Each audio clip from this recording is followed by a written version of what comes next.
Existe uma máxima sobre o ouro como proteção em crises. E hoje vamos falar disso. Nem tudo são flores, ou seja, tudo tem pontos positivos e negativos. E hoje vou explicar tudo isto aqui para vocês. Importante, isso aqui não é recomendação, é análise. Então vamos lá. Existe um erro que quase todo mundo comete quando pensa em proteger sua riqueza durante uma hiperinflação. É um erro tão intuitivo, tão aparentemente óbvio, que pessoas inteligentes o cometem repetidamente. E o mais cruel é que esse erro se revela apenas quando já é tarde demais para corrigi-lo, quando a moeda já colapsou, quando as economias de uma vida inteira já viraram pó, quando o dano já está feito. O erro é esse. As pessoas assumem que ouro é a resposta para uma crise monetária. Que se você tiver ouro, estará seguro. Que a grande sabedoria da sobrevivência financeira em tempos de colapso é simplesmente acumular ouro e esperar a tempestade passar. E essa crença não é totalmente errada, mas ela está incompleta de uma forma que pode ser fatal para sua sobrevivência econômica. E nós sabemos isso não através de teoria. E o que aquele período revela sobre ouro, sobre sobrevivência, sobre riqueza e sobre as ilusões que carregamos conosco sobre o que nos protege é mais complexo e mais surpreendente do que a história simplificada que a maioria das pessoas conhece. Para entender o que aconteceu em 1923, você precisa primeiro entender como a Alemanha chegou lá. Por que hiperinflações não surgem do nada? Elas são o resultado final de uma série de decisões, pressões e circunstâncias que se acumulam ao longo de anos, às vezes décadas, até que o sistema simplesmente não consegue mais manter a ficção de que o papel tem valor. A Primeira Guerra Mundial foi financiada pela Alemanha principalmente através de dívida. O governo imperial alemão decidiu, no início do conflito em 1914, que não aumentaria impostos para pagar pela guerra. A lógica era simples e catastroficamente equivocada. A guerra seria curta, a Alemanha venceria e os países derrotados pagariam as indenizações que cobririam todos os custos. Então o governo emitiu títulos de guerra, pediu emprestado massivamente e começou a imprimir dinheiro para cobrir os gastos que os empréstimos não cobriam. Nesse mesmo período, algo aconteceu que removeu da população alemã comum o único ativo que poderia tê-la protegido mais tarde. Em 1914 e nos anos seguintes, o governo alemão lançou uma campanha chamada Gold Horizon. Ouro por ferro. O apelo era ao patriotismo, à honra, ao sacrifício.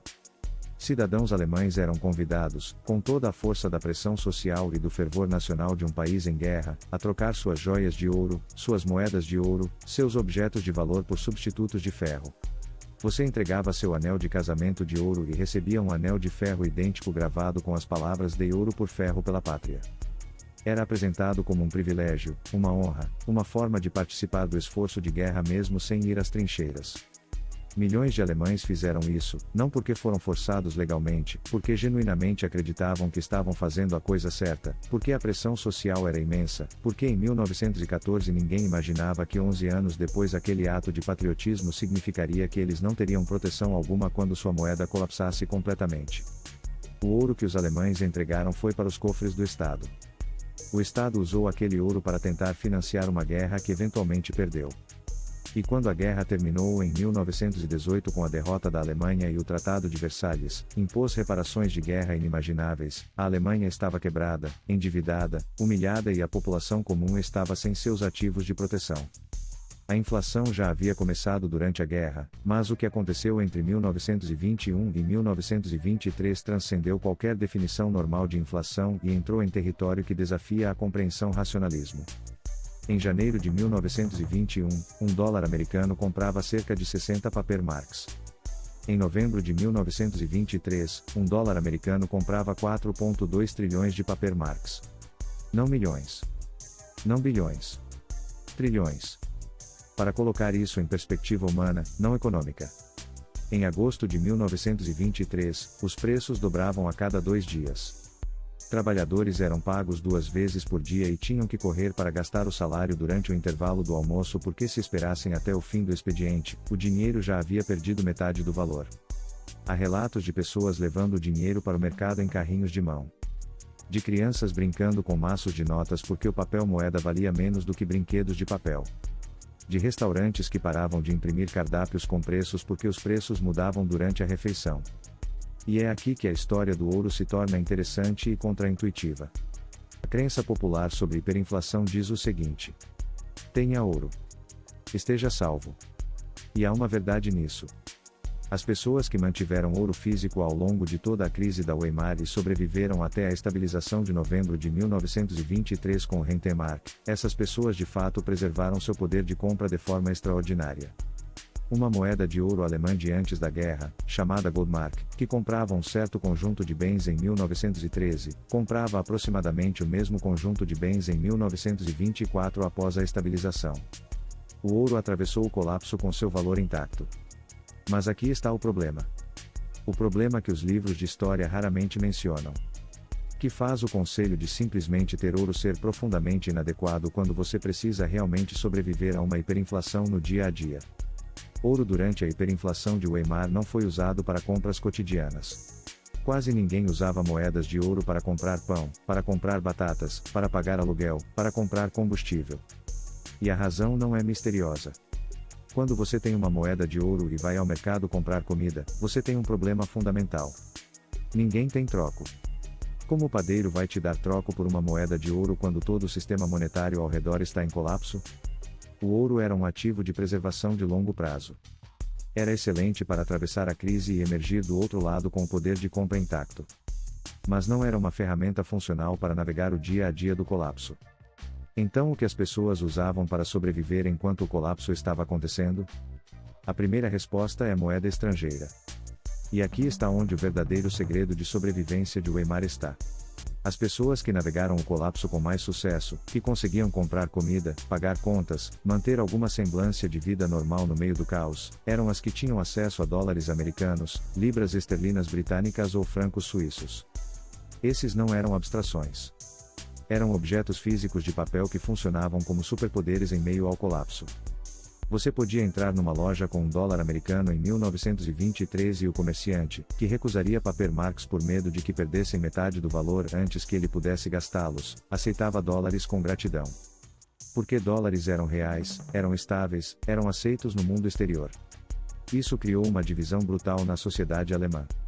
Quem tinha conexões internacionais, quem havia trabalhado para empresas estrangeiras, quem recebia remessas de parentes no exterior, especialmente da América, essas pessoas tinham acesso à moeda estrangeira e podiam funcionar. Quem era completamente dependente do sistema monetário alemão, que era a vasta maioria da população, estava essencialmente preso dentro de um sistema em colapso, sem ferramentas para escapar. E quem sofreu mais? Não os mais pobres. Os mais pobres já não tinham economias para perder, não tinham apólices de seguro de vida denominadas em Papermarks que se tornaram inúteis, não tinham cadernetas de poupança que evaporaram. O grupo que foi mais devastado pela hiperinflação de Weimar foi a classe média, a classe que havia feito tudo certo segundo as regras do sistema, que havia poupado diligentemente, que havia comprado títulos de guerra para apoiar o país, que havia investido em apólices de seguro de vida para proteger suas famílias, que havia acumulado economias em contas bancárias para a aposentadoria. Todos esses instrumentos eram denominados em Papermarks. E quando o Papermark perdeu todo o seu valor, todas essas décadas de poupança e prudência financeira foram extintas. Um professor universitário que havia poupado por 30 anos para uma aposentadoria confortável acordou em 1923 para descobrir que suas economias valiam literalmente menos do que o papel em que estavam impressas. Um comerciante que havia vendido sua loja alguns anos antes e guardado o dinheiro com cuidado acordou para descobrir que não tinha nada. Uma viúva que dependia de uma apólice de seguro de vida do marido acordou para descobrir que a apólice mal pagava o custo de uma refeição. A segunda ferramenta de sobrevivência não era nem ouro nem moeda estrangeira, era algo muito mais primitivo, era troca direta, escambo. Em toda a Alemanha de 1923, sistemas informais de troca se proliferaram com uma velocidade que surpreende até historiadores. Joias de prata foram trocadas por sacos de farinha. Conjuntos de talheres herdados foram trocados por porcos. Móveis antigos foram trocados por lenha para aquecimento. Instrumentos musicais, pinturas, relógios, tudo que tinha valor intrínseco como objeto, independente de qualquer denominação monetária, se tornou moeda funcional. Há depoimentos de mulheres de classe média que saíam de Berlim com malas cheias de porcelana fina e roupas de qualidade e iam às fazendas no campo para trocar diretamente por alimentos. Como se preparar para a próxima crise? Agora surge a pergunta mais importante de todas. Se crises são inevitáveis, como alguém comum pode realmente se preparar para aproveitar essas oportunidades? A resposta não está em prever o momento exato da próxima queda. Na verdade, tentar prever o timing do mercado é uma das tarefas mais difíceis que existem. Mesmo grandes gestores de fundos frequentemente erram quando tentam fazer isso. Por isso, investidores experientes pensam de forma diferente. Eles não tentam prever a próxima crise. Eles se preparam estruturalmente para quando ela chegar. E essa preparação normalmente envolve 3 princípios fundamentais.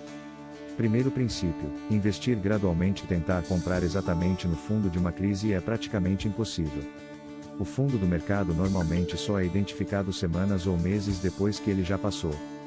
Por isso muitos investidores utilizam uma estratégia simples chamada investimento gradual. Em vez de colocar todo o dinheiro de uma vez, eles investem aos poucos ao longo do tempo. Se o mercado cai 20%, compram um pouco. Se cai mais, compram novamente. Se continua caindo, continuam investindo em intervalos planejados. Isso reduz a pressão emocional de tentar acertar o momento perfeito. E ao mesmo tempo permite aproveitar preços mais baixos ao longo da queda. Segundo princípio: diversificação. Outro ponto fundamental é a diversificação.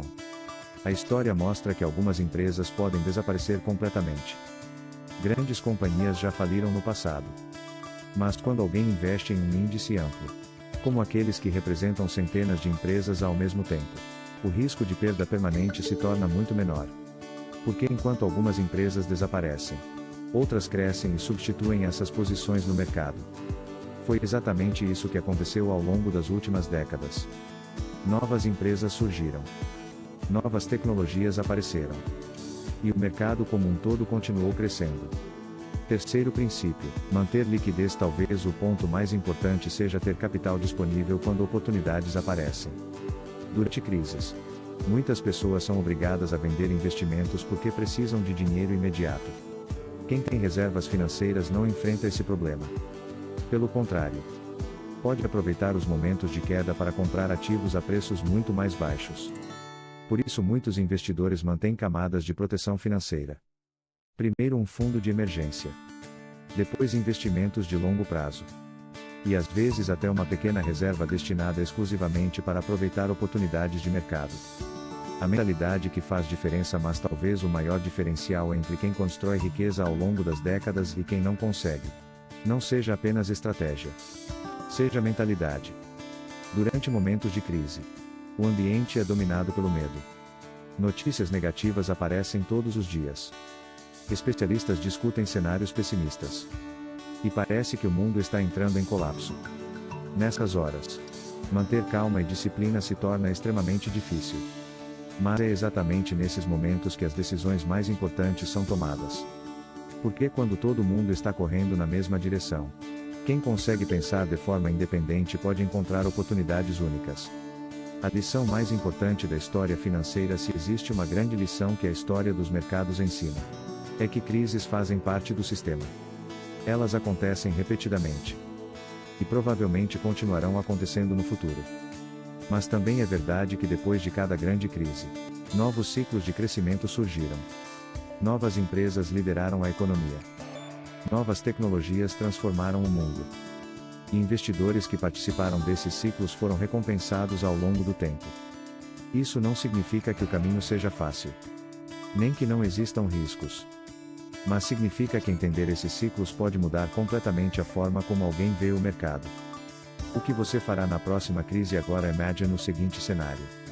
Algum dia no futuro, uma nova crise surgirá. O mercado cairá rapidamente. As manchetes falarão em desastre. E muitas pessoas entrarão em pânico. Quando esse momento chegar, existirão 2 reações possíveis. A reação da maioria, movida pelo medo. E a reação da minoria, que entende que momentos de grande incerteza também podem trazer grandes oportunidades. A diferença entre essas 2 reações pode determinar resultados completamente diferentes ao longo de uma vida financeira. Porque, como a história mostrou repetidamente, as maiores oportunidades da década quase sempre aparecem quando o medo domina o mercado. E apenas quem consegue enxergar além desse medo, consegue aproveitá-las.